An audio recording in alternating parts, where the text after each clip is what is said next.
situation we were not able to hear the comments directly in the boardroom. The purpose of tonight's meeting is to vote on the application, along with any changes that were made to the plan. Since the hearing is now closed, I will entertain a motion. However, you have correspondence. Yes, Chairman, we have one correspondence from Catherine Draves, residing at 78 Woodlook Drive West, Woodbury, New York, dated June 22nd, 2020. The board and the applicant have both received copies of this correspondence. You want to address? Yeah, if I may, I'll do it as briefly as possible here. Again, Greg Alvarez from Amato Law Group, 666 Old Country Road, Garden City, New York, here on behalf of the applicant, 7940 Woodbury Partners, LLC. Again, we're here tonight for the decision on this application of Woodbury Crossing at 7940 Jericho Turnpike. Two things I'd like to point out. So, first, I would like to go through those comments that we received from the community members so that we can address those comments. First, though, I would like to mention one change to the plan resulting from our discussion last week, which involves the driveway at Pickett's Lane. We did submit that into the record on Friday, and basically the substance of it is to widen this driveway, which is depicted here, by approximately 10 or so feet, to allow for an additional lane, which would permit a driver exiting the property to make a right-hand turn without having to wait in the event someone is also waiting to make the left-hand turn. Now, as we mentioned last time, the anticipated queue to be expected at the peak times of operation would be in the order of 2 cars at a time. But notwithstanding that, and in the interest of making sure that driveway works in the best possible function, we are proposing the expansion of the driveway to allow it.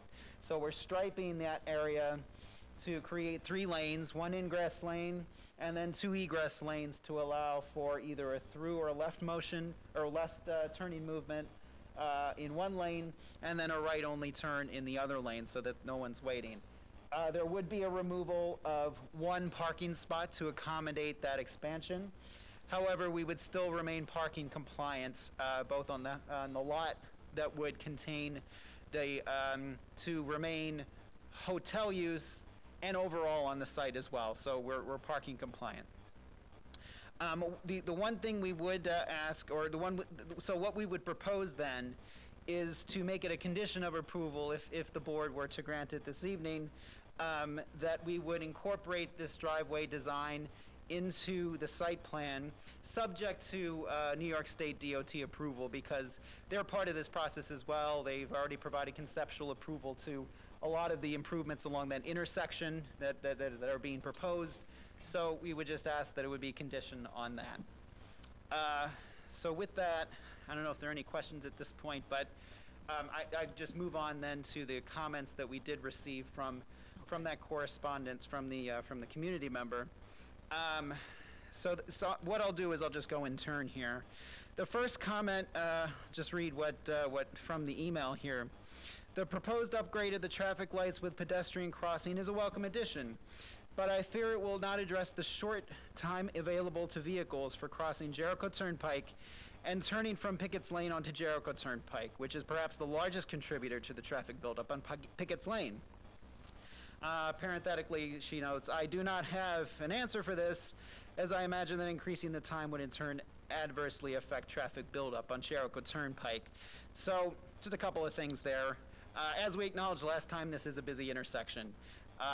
That's how it operates today. And so what we've put forth to you as part of our application is our traffic impact analysis prepared by Atlantic Traffic, which was able to confirm that the level of service that exists today will remain that if this development were constructed.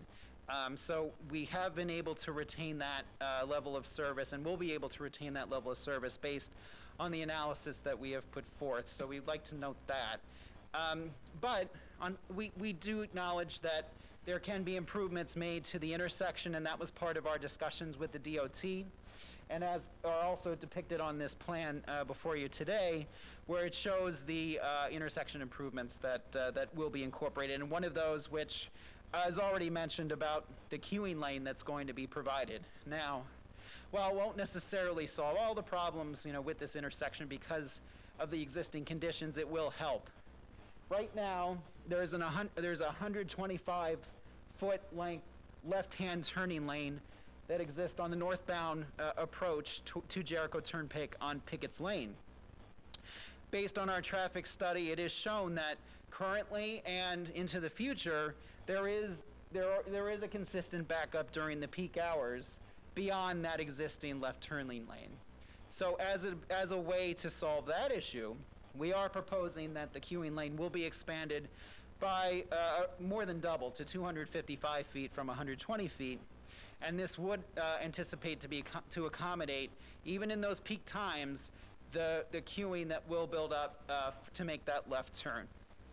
On top of that, we believe that by doing that, it will increase the ability of the intersection to operate, with the through lanes and the right-hand turning lanes having more room to operate, and to overall to allow for better flow through that intersection from that approach. So that's the hope there in terms of trying to address some of those concerns. But the bottom line is, level of service is going to remain the same. So the second comment that was noted in the email, I'll just read it here. I have concerns about the significance of the traffic analysis performed by the engineers. It was stated that the study was done on Thursday, 6/2019, from 4:45 p.m. to 5:45 p.m. Having lived for 30 years in a home backing Pickett's Lane opposite the hotel property, it has been my observation that greater traffic backlogs occur during morning rush hour and mid-morning. I believe this is due to the fact that area residents are driving from their homes to Jericho Turnpike and to Route 135. At the time of day the analysis was performed, more residents would be returning to their homes and thus making a right turn onto Pickett's Lane from Jericho Turnpike, which is not a significant traffic issue. And so we just want to clear up some of the questions that were in there. First off, so the hour that was specified, the 4:45 p.m. to 5:45 p.m., that is in fact the peak hour that was determined by Atlantic Traffic as the time when it's going to be busiest through that intersection on an average weekday evening commute. However, that was based on initial investigation that was done for a longer period of time when they went out and did their observations. So they actually arrived at that peak time based on a more comprehensive review that they did over the course of not only during the evening times, but in the morning on weekday and also midday Saturday. So that was just a specific point where they got to after significant work to determine what the peak hour was. And so the significance of that peak hour was then to do a gap study, which was again to determine at that same driveway if people being able to navigate through and make that left out onto Pickett's Lane, where there will be sufficient gaps, so to speak, in the traffic to be able to make that left turn. So in that study, and it was concluded there would be sufficient gaps for that to happen. As we said, the maximum queuing would be on the order of 2 cars at a time, and based on that, there would be an ability for that driveway to function. And we believe now with the expansion of it, it will only work better to be able to accommodate those cars leaving the site. So that was the purpose of that hour focus, to get at that analysis. And during the overall investigation of the site, Atlantic Traffic actually determined that that particular time was actually the busiest in that intersection. So,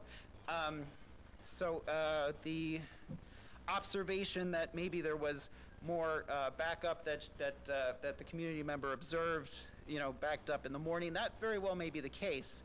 But for purposes of the gap study, where there are going to be more people not only backed up moving northbound, but people moving southbound, that was the most conservative view for Atlantic and the applicant to look at whether or not there's sufficient room for gaps in traffic, so that people would be able to navigate off the site. So again, the whole point of it was to get to the most conservative analysis, taking everything together, and that's how we arrived at it. So it was, so there was quite a bit of work to go into to get to that point. It wasn't just something that was determined, without objective data behind it. Okay, so then the third comment, the presenter stated, and this is again from the email, the presenter stated that the decreased hotel capacity resulting from the new development would decrease traffic flow in and out of the property. However, I question the current occupancy of the hotel and wonder whether fewer rooms would actually impact occupancy and have the effect they suggest. Well, the short answer to that is yes. So let me just go into the quick methodology there as to how Atlantic Traffic arrived at its numbers to show that there would be an anticipated decrease in traffic between what's currently out there in terms of the hotel use versus what the hotel use would be in the future. Right now there are 98 rooms, and then under our development there would be 54 rooms remaining. So the occupancy rate that was calculated into this analysis was based on the occupancy right before they went out and did their counts. And so the measurements then, the occupancy rates ranged from 87% to about 96%, which means that clearly more than 54 rooms were consistently occupied in the hotel. So what that means is that if you only have 54 rooms post-development, then clearly we can show that there will be less traffic to be expected at the site. So that's how that methodology was done, and it fits in also with our prior testimony and information that we provided in the traffic report about how it's also less than the traffic that was anticipated under the 2016 approved site plan for various reasons in that regard, which relate to the previously proposed medical office building and the reconfiguration of the bank. So that explains a little bit about the methodology there, that we did actually use objective occupancy numbers, and of course all that was pre-pandemic, and we want to be most conservative possible, and so we're assuming that those occupancy rates would be just as high once hopefully we can get back to pre-pandemic levels. So then the fourth comment, the last comment in the email. It was also stated that the left turn lane on Pickett's Lane would be extended to double its current length. I do not believe that this would have the effect of improving access to Jericho Turnpike. I can assure you from my own observation that at times of traffic backlog on Pickett's Lane, drivers have already been doing just that for many years, so painting actual lines will not make a noticeable difference. With the extended turn lane, whether virtual or actual, not all of those cars can turn onto Jericho Turnpike during one cycle of the light. This is a significant factor in traffic backlog. Now again, just as I was saying, we understand that this is a busy intersection, and again, our burden here to demonstrate to prove the site plan criteria under the town code. Part of that is to show that there would not be any significant increase in traffic caused by our development. And as we have put forth in our traffic study, we show that the level of service, not only with the northerly left turn movement, but in general, the intersection at large, it will operate under the same level of service. So we believe that we were able to, meet that burden to show, in terms of relation to existing conditions versus the conditions that are expected based on the development. But again, on top of that, we're trying to make it better.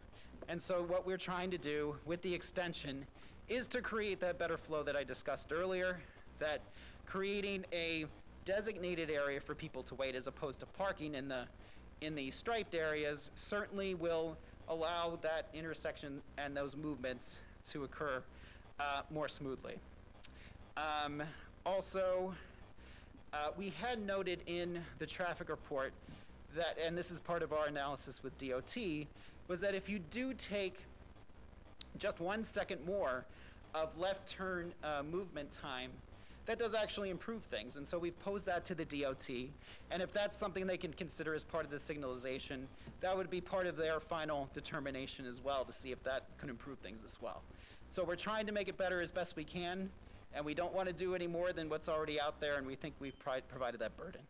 So with that, I think we've answered the questions that had been raised to the applicant. And so at this point, I'd just like to say again that with our proofs and with our testimony, we believe we've shown the required level of burden under the town code to establish the site plan criteria for this application. And we also ask for a negative declaration under TECRA based on the report issued by the Department of Environmental Resources. So if you have any other questions, we do have Mr. Peveraro and Mr. Chakosky here again. And I thank you for your I time. don't know if we want to really open the meeting again, but Right, thank you for right. your comments. We want to just keep it moving. Sure, that'd be great. Thank you. Unless anybody has any, No, no? keep it moving. Okay, just for the, and thank you for your presentation. absolutely. Both of them.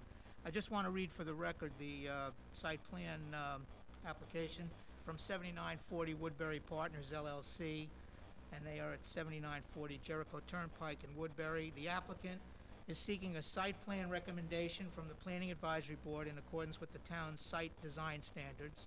The applicant is proposing the demolition of a 56-foot by 167-foot two-story building and the construction of a 4,875 square foot one-story bank building with a drive-through and a 12,642 square foot one-story retail building with associated site improvements. The proposed use for the subject property is a permitted use pursuant to Chapter 246, Table 5.2 of the Code of the Town of Oyster Bay. The public has the ability to view or listen to such proceeding via live stream at www.oysterbay.com. So with that, I will, unless anybody has any comments, I'll entertain a motion on this application. I'll make a motion, Mr. Chairman. I'll make a motion that we accept the site plans as submitted, with the one amendment, that the plans be amended to reflect the right turn lane onto Pickett's Lane from that curb cut. And I understand that it is conditional upon the approval of the DOT. So, we'll hold that in abeyance until the DOT has a chance to act on that. And if you would submit 4 copies of the amended plan as proposed to Mr. Byrne, just have to, submit that site plan to Mr. Byrne.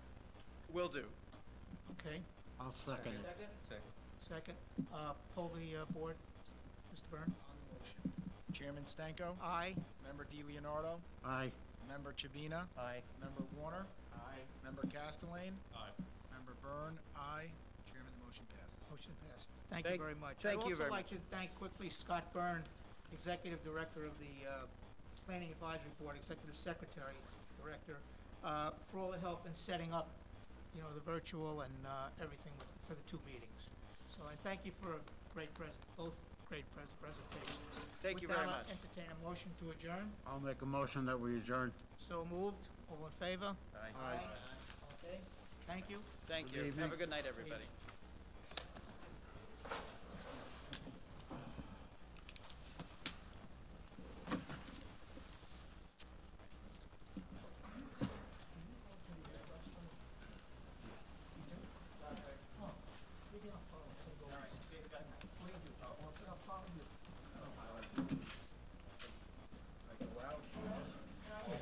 Make a right at the corner, walk there, by the boys club, make a left, pick that up, and then go up. Follow me.